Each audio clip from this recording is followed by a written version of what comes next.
Surat મનપામાં security એજન્સીઓના આશરે 45 કરોડના contract આપવામાં ગોબાચારી થઈ હોવાની આશંકા પૂર્વ કોર્પોરેટર વિજય પાનશેરીએ વ્યક્ત કરી મનપા કમિશનરને રજૂઆત કરી. પૂર્વ કોર્પોરેટર વિજય પાનશેરીએ સુરત મનપા કમિશનર શાલિની અગ્રવાલને પત્ર લખી સિક્યુરિટી કોન્ટ્રાક્ટ આપવામાં ગેરરીતિની આશંકા જણાવતા કહ્યું છે, સુરત મનપા દ્વારા અલગ અલગ વિસ્તાર જેવા કે 9 ઝોન, વોર્ડ ઓફિસ, ગાર્ડન, સ્વિમેર હોસ્પિટલ, BRTS વગેરે જગ્યા પર અલગ અલગ સિક્યુરિટી એજન્સીઓના જરૂરિયાત મુજબ 1600 થી વધુ સિક્યુરિટી ગાર્ડ અને સિક્યુરિટી સુપરવાઇઝર રાખવામાં આવતા હોય છે. હાલમાં સિક્યુરિટી એજન્સીનો કોન્ટ્રાક્ટ પૂરો થઈ રહ્યો છે. તેના સંદર્ભમાં નવા સિક્યુરિટી કોન્ટ્રાક્ટ આપવા બાબતે ટેન્ડર બહાર પાડવામાં આવે છે, પરંતુ આ સિક્યુરિટી કોન્ટ્રાક્ટ સુરત મહાનગરપાલિકા અધિકારી અને ભાજપ શાસકોની માનીતી સિક્યુરિટી એજન્સીને મળે તે માટે સુરત મહાનગરપાલિકા અધિકારી અને ભાજપ શાસકો દ્વારા તખ્તો તૈયાર કરવામાં આવી રહ્યો હોવાની આશંકા વિજય પાનશેરીએ જતાવી હતી.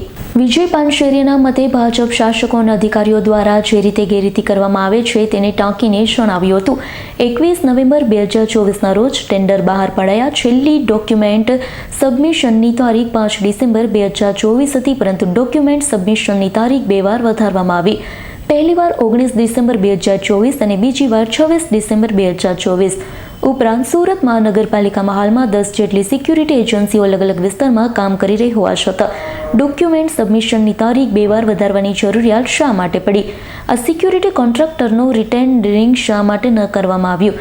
તેવો વેધક પ્રશ્ન પણ વિજય પાનશેરીયા દ્વારા કમિશનરને પૂછવામાં આવ્યો હતો. વિજય પાનશેરીયાએ વધુમાં જણાવ્યું હતું, સિક્યુરિટી કોન્ટ્રાક્ટ આપવા માટે ડોક્યુમેન્ટ સબમિશનની તારીખ 2 વાર વધારવાનું કારણ શું છે? કયા સક્ષમ સત્તાધીશની મંજૂરીથી 2 વાર ડોક્યુમેન્ટ સબમિશનની તારીખ વધારવામાં આવી? તમામ વિગતો દર્શાવે છે કે હાલમાં સિક્યુરિટી કોન્ટ્રાક્ટ આપવા બાબતે સુરત મહાનગરપાલિકાના અધિકારી અને ભાજપ શાસકો દ્વારા રિંગ બનાવી પોતાની માનીતી એજન્સીઓને સિક્યુરિટી કોન્ટ્રાક્ટ મળે તે માટે સિક્યુરિટી કોન્ટ્રાક્ટમાં ડોક્યુમેન્ટ સબમિશનની તારીખ 2 વાર વધારો કરવાની જરૂર પડી.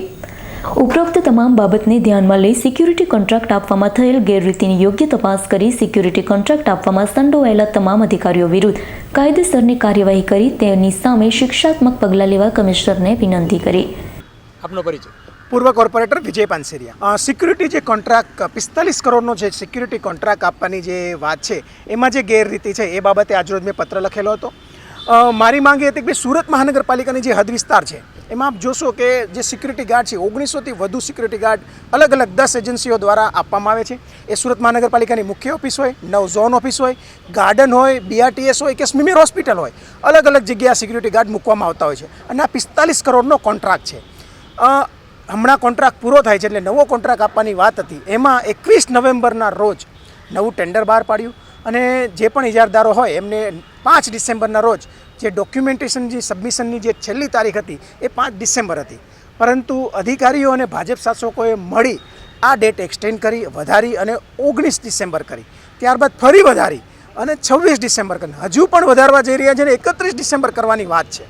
એનો મતલબ સીધો જ દેખાય છે કે ભાજપ શાસકો અને અધિકારીઓ સાથે મળીને એવી કોઈ પણ માનીતી એજન્સીઓને કોન્ટ્રાક્ટ મળે અને આ કોન્ટ્રાક્ટ એમને જ જાય એ માટેના પ્રયત્નો કરતા હતા. એ જ બાબતે આજરોજ આ અલગ અલગ ફેક્સ ફિગર રજૂ કરી અને મેં એક પત્ર માનનીય મ્યુનિસિપલ કમિશનર્સને લખેલો હતો અને આમાં જે પણ જવાબદાર અધિકારીઓ હોય એમની સામે શિક્ષાત્મક પગલાં લેવાની માંગ કરી હતી અને 7 દિવસમાં મેં અલ્ટિમેશન આપેલું કે મેં લેખિતમાંનો જવાબ આપજો, આપે શું કાર્યવાહી કરી તે. જો આ કાર્યવાહી નહીં કરો તો આ સંદર્ભે મારે માનનીય મુખ્યમંત્રીશ્રીને, શહેરી વિકાસ વિભાગના અગ્ર સચિવશ્રીને અને વિજિલન્સ વિભાગને અલગથી ફરિયાદ કરી અને આપની વિરુદ્ધ કાર્યવાહી કરવાની માંગ કરવી પડશે. Bureau report S9 news Surat. અમારી તમામ માહિતીથી અપડેટ રહેવા માટે જોડાયેલા રહો S9 ન્યૂઝ સાથે.